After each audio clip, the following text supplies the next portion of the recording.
Okay people, मेरी voice आ रही है आप लोगों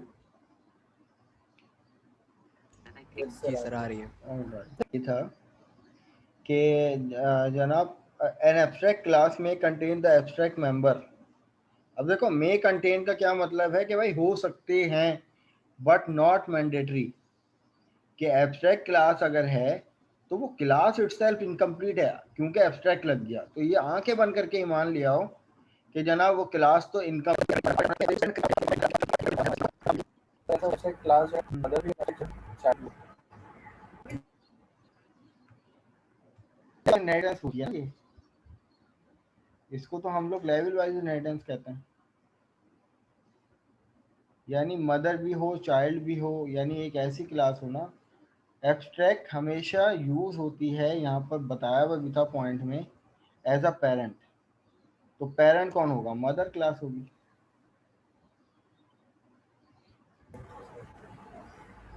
अब यहाँ पर देखो, एक एग्जाम्पल इन्होंने ली हुई है, एक क्लास बना दी, एब्स्ट्रैक्ट क्लास है। एब्स्ट्रैक्ट क्लास है तो मैं यहाँ पे कह सकता हूँ, आंखें बंद करके मान ले आऊंगा इस बात पे कि जनाब ये जो एम्प्लॉय की क्लास है ये एक इनकम्प्लीट क्लास है। सही है, इनकम्प्लीट क्लास इसलिए है क्योंकि मैं डायरेक्ट न्यू के कीवर्ड से इसका कंस्ट्रक्टर कॉल नहीं कर सकता, इसका ऑब्जेक्ट नहीं बना सकता। अब यहाँ पे नोटिस कीजिए कि जनाब यहाँ पर हमारे पास तीन प्रॉपर्टीज डिफाइन कर दी। इनहेरिटेंस में हमने क्या किया था कि जनाब जो भी सेम फीचर्स होते हैं हम पेरेंट में बाइंड करते हैं। सही है, कि जैसे कि ID, first name, last name, ये तो किसी भी एम्प्लॉय के हो सकते हैं। और चाहे वो पार्ट टाइम एम्प्लॉय हो या फुल टाइम एम्प्लॉय हो, उसका कोई ना कोई आईडी होगी, उसकी कोई ना कोई फर्स्ट नेम होगा, लास्ट नेम होगा। तो हमने क्या कर दिया, जो कॉमन फीचर होते हैं हमने पेरेंट क्लास में बाइंड कर दिए। अब यहाँ पर नोटिस करो, क्लास एब्स्ट्रैक्ट है, बट यहाँ पर इसकी प्रॉपर्टीज क्या है? ये नॉन एब्स्ट्रैक्ट है। सही है, और यहाँ पर देखो इसका मेथड क्या है? नॉन एब्स्ट्रैक्ट है। और एक मेथड है, ये है एब्स्ट्रैक्ट मेथड है। एब्स्ट्रैक्ट मेथड इनकम्प्लीट है क्योंकि यहाँ पर देखो इसकी बॉडी नहीं है। तो हम ये कहते हैं कि मंथली सैलरी जो है वो एक सिग्नेचर के तौर पर यूज किया। अब मंथली सैलरी एम्प्लॉय, अब कौन से एम्प्लॉय की, ये रन टाइम पे डिसाइड होगा, इसलिए हमने इसको इनकम्प्लीट बना दिया। कि यही वाला मेथड जो है वो परमानेंट एम्प्लॉय के लिए अलग चलेगा और विजिटिंग एम्प्लॉय के लिए अलग चलेगा, यानी पार्ट टाइम एम्प्लॉय के लिए अलग चलेगा। अब यहाँ पे नोटिस करो, कॉमन फीचर तो ये बता दिए कि भाई हर एम्प्लॉय का नाम होगा, फर्स्ट नेम होगा, लास्ट नेम होगा और आईडी होगी। और उसके बाद एक और मेथड, वर्चुअल मेथड बना दिया। सही है, एब्स्ट्रैक्ट में वर्चुअल मेथड बना दिया। कि मतलब ये है कि ये डिटेल्स जो है ये पार्ट टाइम एम्प्लॉय की भी हो सकती हैं ओवरराइड होके, और ओवरराइड होके ये फुल टाइम एम्प्लॉय की भी हो सकती है। ये मुझे बताओ कि क्या ये वाली क्लास समझ में आई सबको? क्योंकि इतनी बातें करने का मकसद ही यही था कि फिर पॉइंट्स को समझने के बाद हम कोड पे आएंगे और उन पॉइंट्स को रिव्यू करेंगे। यहाँ तक मुझे एक्नॉलेज करो कि ये वाली क्लास की डेफिनेशन समझ में आई आप सबको?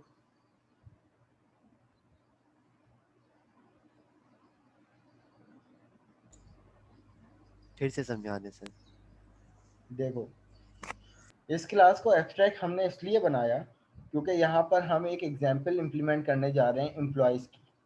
दो टाइप के एम्प्लॉय होते हैं कंपनी में, कुछ पार्ट टाइम काम कर रहे होते हैं, कुछ फुल टाइम काम कर रहे होते हैं। सही है, होते वो दोनों क्या है? एम्प्लॉय। तो मैंने इसको एब्स्ट्रैक्ट क्लास बना दी कि employee behave like run time पे पार्ट टाइम एम्प्लॉय, और यही employee behave like run time पे फुल टाइम एम्प्लॉय। तो मैंने यहाँ पर इसको एब्स्ट्रैक्ट क्लास बनाया। सही है, एब्स्ट्रैक्ट क्लास क्यों बनाया?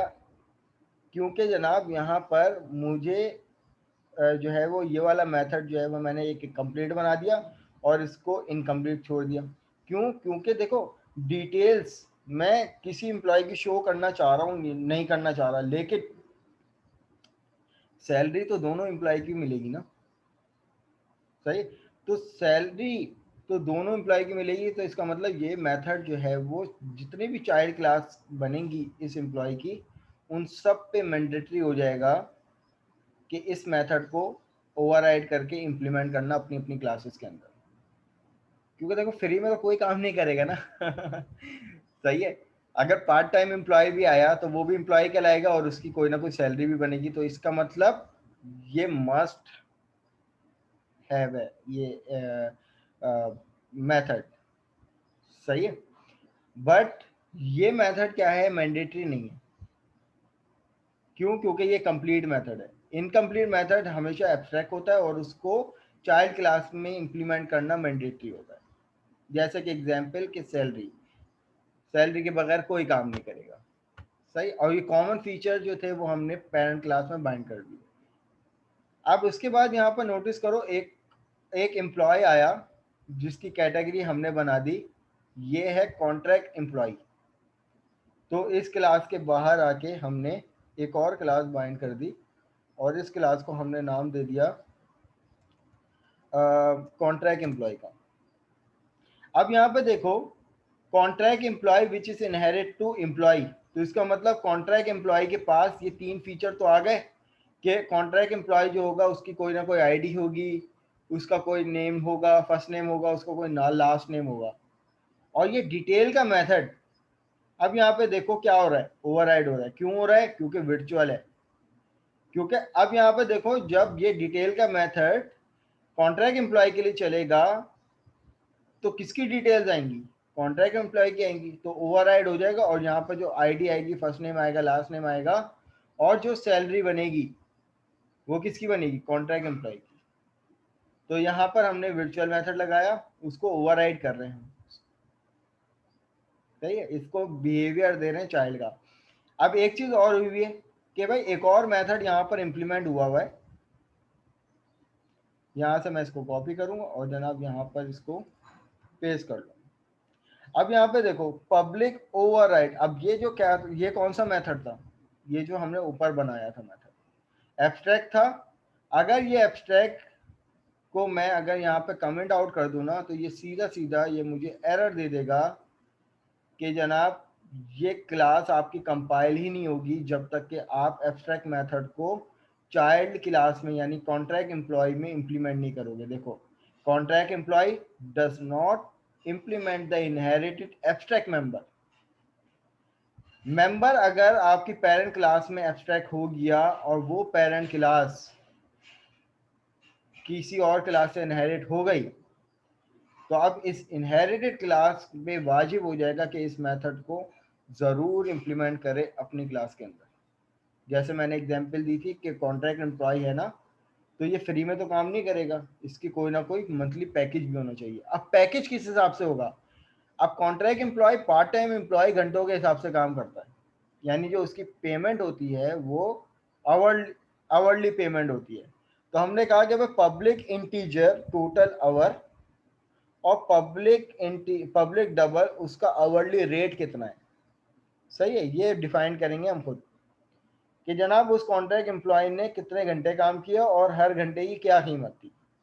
ये जो दो फीचर हैं ये कॉन्ट्रैक्ट एम्प्लॉय के अपने यूनिक फीचर हैं, तो हमने इसको बाइंड कर दिया। जबकि कॉन्ट्रैक्ट एम्प्लॉय के जो कॉमन फीचर हैं वो पेरेंट में बाइंड कर दिए। अगर आपको हम चाहते हैं कि भाई कॉन्ट्रैक्ट एम्प्लॉय की ईमेल भी आनी चाहिए, तो आप क्या करोगे? पेरेंट में एक दफ़ा मॉडिफिकेशन करोगे, जितनी भी चाइल्ड होंगी उन सब में ये वाला नया फीचर जो है वो खुद ही ऐड हो जाएगा। इनहेरिटेंस में पढ़ा था हम लोगों ने ये बात। तो फिर क्या होगा कि जनाब हमने इस मेथड को ओवरराइड किया। ओवरराइड करके कैसे किया?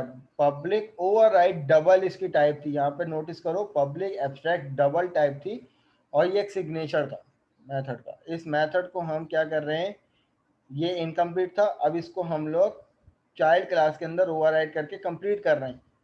और कंप्लीट कैसे कर रहे हैं? डबल टाइप है तो यकीनन कुछ डबल की वैल्यू रिटर्न करेगा।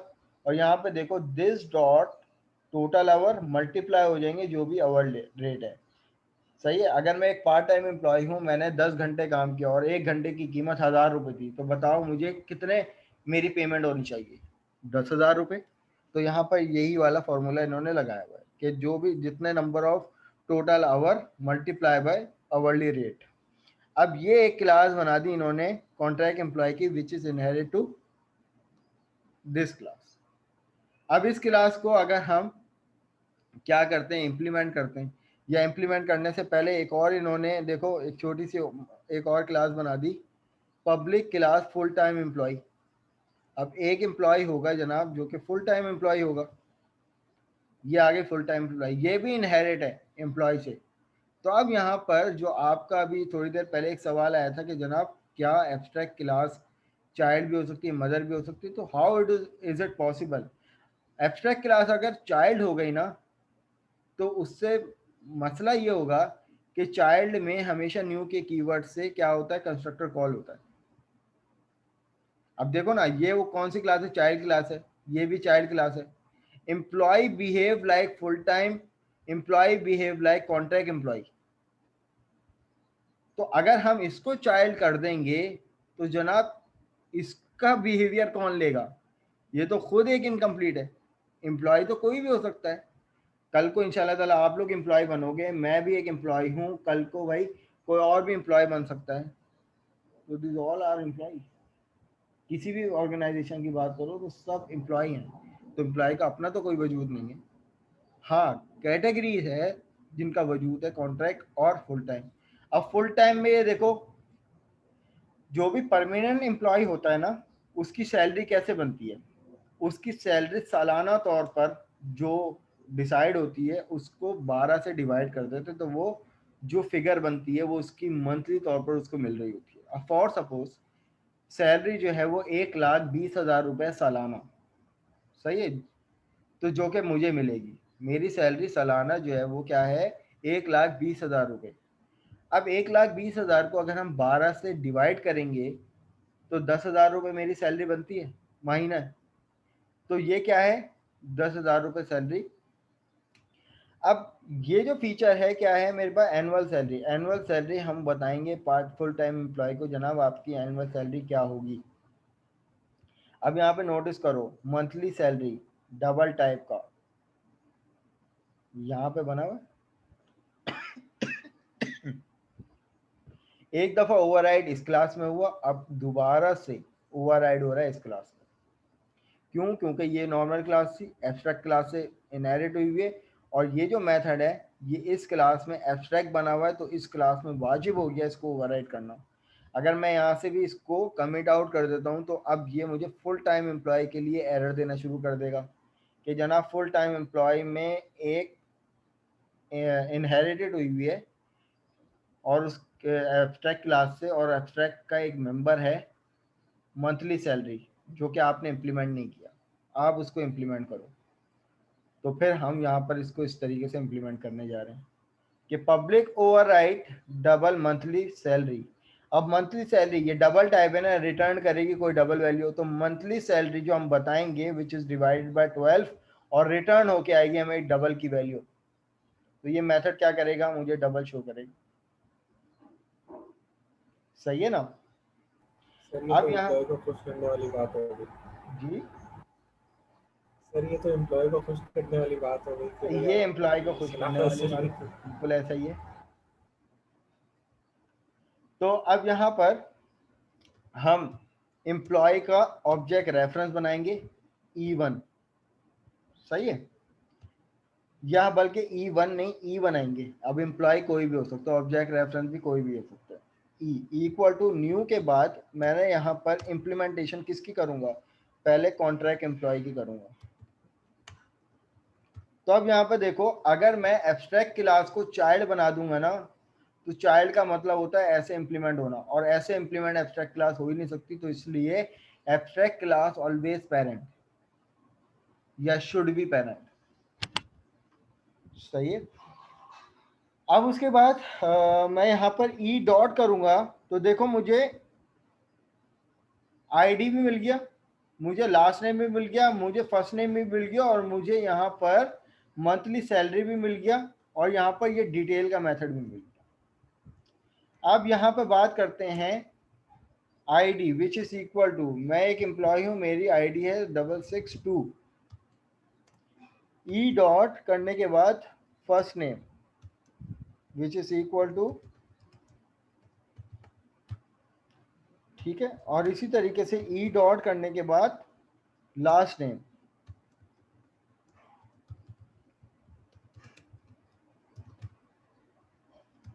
ठीक है। अब ये तीन जो कॉमन फीचर थे ये तो एम्प्लॉय के थे, लेकिन ई डॉट करने के बाद देखो मुझे यहाँ पर मेथड मिल रहा है डिटेल्स का, और ये डिटेल्स का मेथड जो है, हाँ सही है, डिटेल्स का मेथड जो है वो मुझे प्रिंट करवा के देगा मेरी डिटेल। लेकिन अगर मैं यहाँ पर इसको चलाऊंगा ना तो अभी एक मसला होगा। वो क्या मसला होगा? क्योंकि मंथली सैलरी तो कैलकुलेट ही नहीं हुई, मंथली सैलरी कैलकुलेट ही नहीं हुई। अब यहाँ पे नोटिस करो कि ये जो मंथली सैलरी है इसको क्या चाहिए। अगर मैं कॉन्ट्रैक्ट एम्प्लॉय के बिहाफ पर इस मंथली सैलरी को देखूं तो जनाब हमें ये दो वैल्यू और चाहिए। और वो दो वैल्यू कौन सी होंगी कि अब यहाँ पर ये बताएंगे कि E dot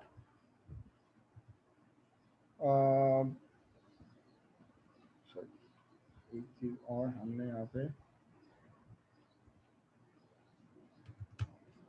contract employ CE,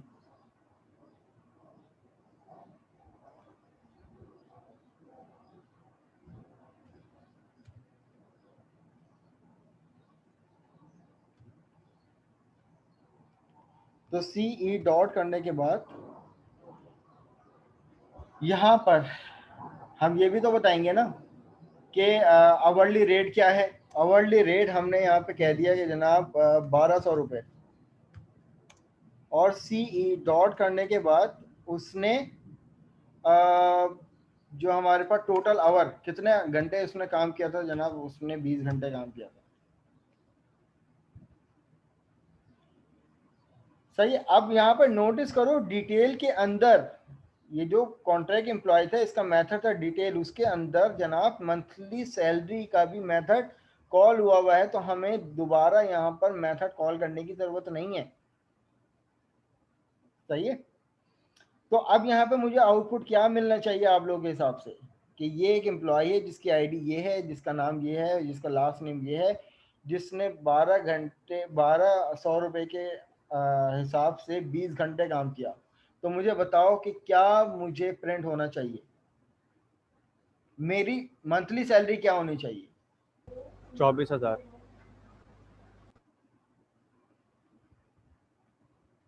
तो जनाब यहाँ पर ये देखिए मेरी मंथली सैलरी क्या है। तो ये वाली वैल्यू कौन लेके आ रहा है? ये मंथली सैलरी का मेथड जो कि डिटेल्स में कॉल हो रहा है। और ये मेरी अपनी डिटेल आ गई, ये मेरा फर्स्ट नेम आ गया, ये लास्ट नेम आ गया, और ये क्या था? Monthly details. अब इसी तरीके से यहाँ पर अगर नोटिस किया जाए तो जनाब ये वाला मेथड यहाँ पे भी तो ओवरराइड होना चाहिए था। और इसको कह देते हैं हम लोग फुल टाइम एम्प्लॉय। बात वही चीज़ है। लेकिन अब जब हम लोग यहाँ पर इसकी इम्प्लीमेंटेशन करेंगे तो वो कैसे करेंगे कि जनाब यहाँ पर आ जाएगा full time employee FTE which is equal to new full time employ. अब FTE डॉट करने के बाद ये कॉमन फीचर तो मुझे मिल गए, आईडी, लास्ट नेम और फर्स्ट नेम। कहाँ से? एम्प्लॉय की क्लास से, एब्स्ट्रैक्ट क्लास से। तो जनाब मैंने यहाँ पे आईडी दे दी 64430। FTE डॉट करने के बाद फर्स्ट नेम मैंने यहाँ पर इसको दे दिया Z। इसी तरीके से FTE डॉट करने के बाद लास्ट नेम मैंने दे दिया यहाँ पर भाई लास्ट नेम बता दो अपना क्या है। देख लेते हैं भाई, जैद कासिम।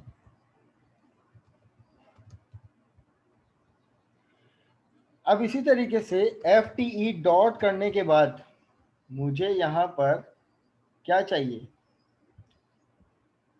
क्या चाहिए भाई? Annual salary. अब एनुअल सैलरी हमने बता दी जनाब 1,20,000।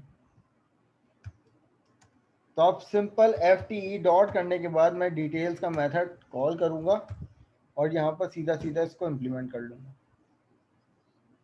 तो अब मुझे बताओ कि भाई जैद की मंथली सैलरी क्या होनी चाहिए?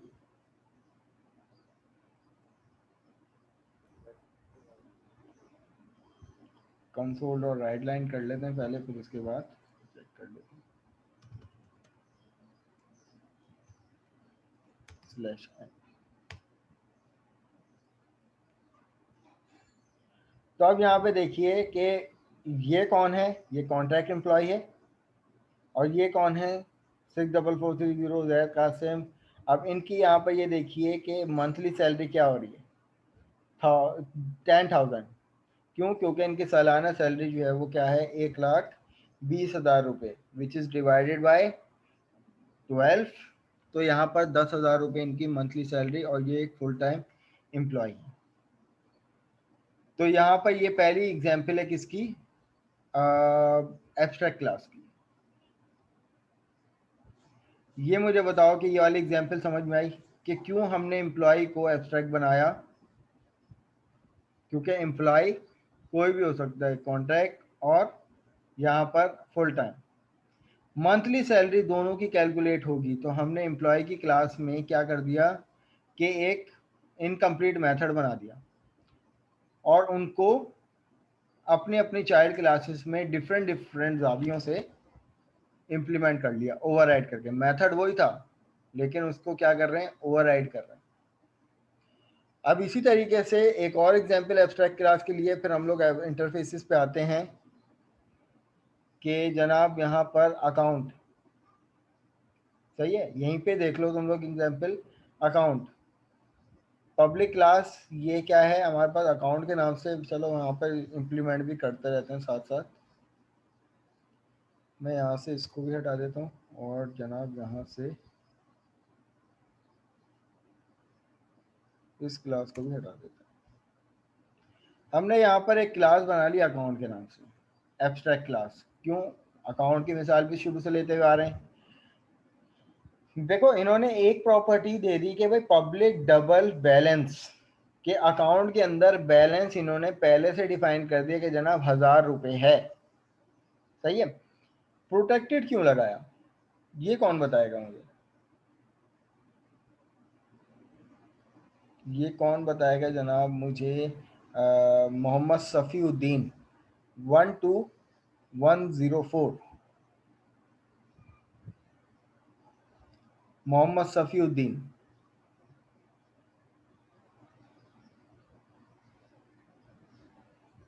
सालिक रफ़ीक,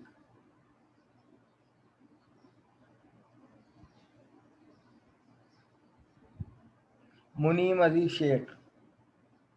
यस सर, ताकि वो एसेस ना हो सके।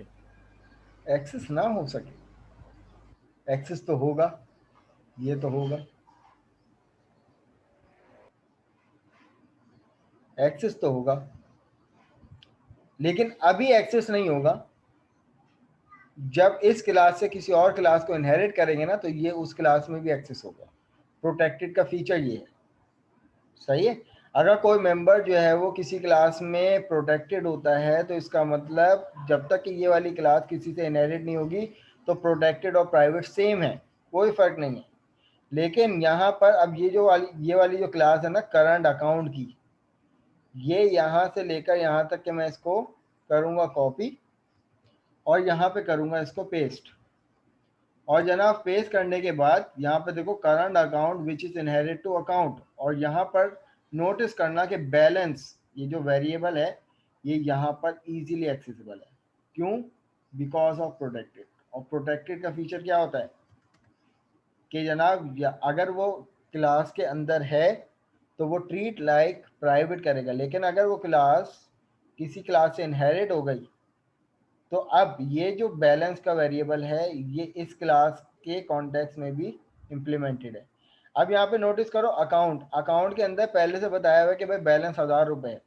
और उसके बाद यहाँ पे नोटिस करो कि दो क्या हैं, मेथड बनाए हुए, इनकम्प्लीट मेथड, कि जनाब स्ट्रिंग टाइप के दो मेथड हैं, जिसमें एक डिपॉजिट के नाम से और एक विड्रॉ के नाम से। अब दोनों में एक एक पैरामीटर है। डिपॉजिट और विड्रॉ की टर्म तो सबको ही पता होगी, सब ने बैंक में पैसे भी जमा करवाए होंगे और सब ने एटीएम से ट्रांजैक्शन भी की होगी। सही है। और या तो बैंक से चेक के थ्रू ट्रांजैक्शन भी की होगी। डिपॉजिट करवाने का मतलब ये होता है कि जनाब मेरे पास अकाउंट है और मैं बैंक में जाता हूँ, वो pay slip, deposit slip fill करके उसमें अमाउंट फिल करके उनको पैसे के साथ जमा करवा देता हूँ, तो वो मेरे अकाउंट में पैसे इंसर्ट कर देता है। अब फॉर सपोज मेरे अकाउंट में 1,000 रुपये पहले से हैं, मैंने 2,000 रुपये डिपॉजिट करवाए, तो मेरे अकाउंट में कितने पैसे होने चाहिए? 3,000 होने चाहिए। और इसी तरीके से जब विड्रॉ करवाने जाता हूँ, मेरे अकाउंट में 1000 रुपए हैं और मैंने 500 रुपये ATM में ट्रांजैक्शन करने के लिए रिक्वेस्ट दी, तो मेरे अकाउंट में बाकी रिमेनिंग कितने पैसे बचने चाहिए? सिर्फ 500 रुपये। तो विड्रॉ और डिपॉजिट ये दो मेथड इन्होंने सिग्नेचर के तौर पर डिफाइन कर दिए एब्स्ट्रैक्ट क्लास में, एब्स्ट्रैक्ट मेथड। अब करंट अकाउंट को पहली बात तो ये है कि अकाउंट से इनहेरिट किया, फिर उसके बाद देखो पब्लिक ओवरराइड कर रहे हैं इसी मेथड को, डिपॉजिट को क्या कर रहे हैं? ओवरराइड कर रहे हैं। और ओवरराइड करके क्या फंक्शनलिटी दे रहे हैं? नोटिस करो, जो भी बैलेंस था डिपॉजिट कौन बताएगा? ये यूजर इनपुट होगा कि जनाब भाई मेरे अकाउंट में इतना डिपॉजिट कर दो। यूजर यहाँ पे कोई ना कोई इस मेथड में इनपुट करेगा वैल्यू, 1000 रुपये फॉर सपोज कर दी, तो पहले मेरे पास अकाउंट में 1000 रुपये था, 1000 में यहाँ से 1000 रुपये प्लस हुए, तो इसने मेरे बैलेंस को क्या कर दिया? अपडेट कर दिया और रिटर्न करवा दिया कि your total balance is this. ये इस मेथड का काम है सिर्फ। अब उसके बाद एक और मेथड भी तो बना हुआ है एब्स्ट्रैक्ट, विदड्रॉ के नाम से। अब इसमें क्या हो रहा है कि जनाब विदड्रॉ की रकम भी यूजर खुद ही बताएगा कि जनाब आपके अकाउंट में से मुझे कितने पैसे चाहिए, यानी मुझे अपने अकाउंट में से कितने पैसे चाहिए। तो वो विदड्रॉ के वेरिएबल में यूजर इनपुट करेगा कि जनाब मुझे इतने पैसे चाहिए, लेकिन हमने यहाँ पे कंडीशन दी। कभी ऐसा हुआ ATM में आप लोगों के साथ कि आपके अकाउंट में 2000 रुपये और आप 2500 रुपये की रिक्वेस्ट दे रहे हो कि भाई मुझे 2500 रुपये चाहिए, तो क्या होता है फिर? निकल आते हैं 2500। एरर नहीं आता, वो ऐसा वो ये होता है कि भाई वो ये कहता है कि जनाब आपकी कंडीशन हो गई है फॉल्स। और कौन सी कंडीशन फॉल्स हुई है? कि आपका बैलेंस ऑलवेज ग्रेटर होना चाहिए या इक्वल होना चाहिए। यहाँ पे आप इक्वल की भी कंडीशन दोगे कि अगर मेरे पास अकाउंट में 50,000 रुपये और मैंने विदड्रॉ की रिक्वेस्ट भी 50,000 की है, तो मेरे अकाउंट में कितने रुपए बचने चाहिए? 0 रुपये। लेकिन अगर मैं यहाँ पर ये वाली कंडीशन दूंगा ना, तो ये एक सक्सेसफुल कंडीशन नहीं है कि अगर मेरे अकाउंट में 50,000 रुपये तो मैं सिर्फ 50,000 रुपये निकलवाना चाह रहा हूँ, तो मैं 50,000 नहीं बल्कि 49,999 रुपीज़ की रिक्वेस्ट दे सकता हूँ मैक्सिमम। तो ये वाली कंडीशन मुझे इस तरीके से देनी पड़ेगी, सही है ना? अब यहाँ पे क्या हो रहा है?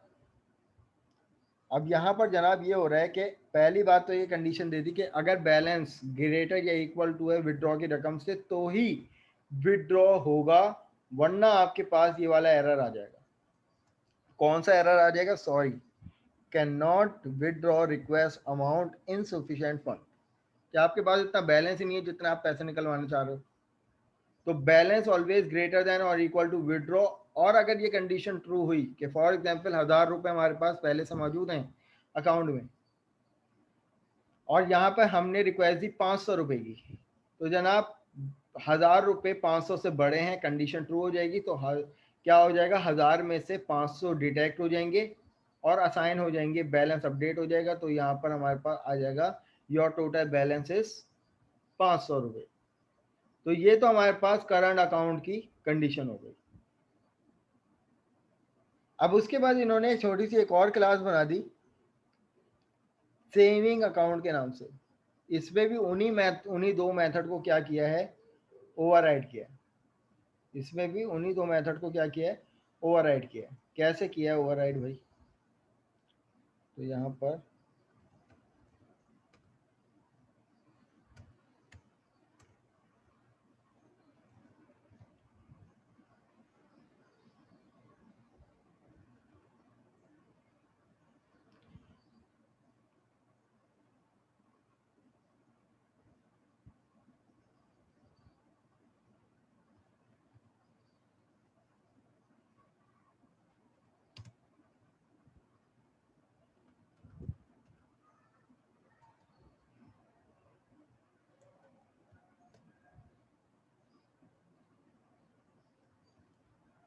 All right.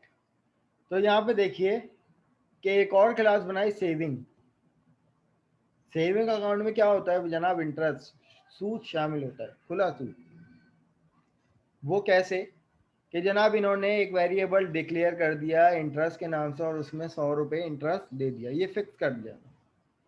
जब आप क्या करते हो कि अब देखो गेट डिपॉजिट, वही मेथड इन्होंने क्या किया, एब्स्ट्रैक्ट मेथड था, तो अब इस क्लास पे भी वाजिब था कि जनाब इस मेथड को अपनी क्लास में इंप्लीमेंट करो और कंप्लीट करो।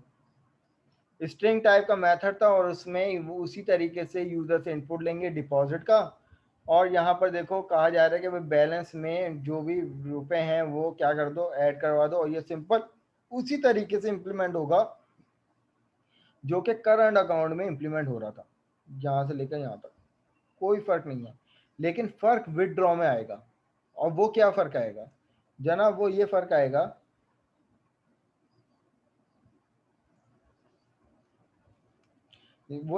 आएगा कि पहली बात यह है कि यूजर जो है वो इनपुट करेगा विदड्रॉ की रकम, और जो आपके बैलेंस से विदड्रॉ की रकम लेस होनी चाहिए या इक्वल टू होनी चाहिए विदड्रॉ की रकम, यानी आपका बैलेंस ग्रेटर होना चाहिए या इक्वल टू होना चाहिए विदड्रॉ की रकम से।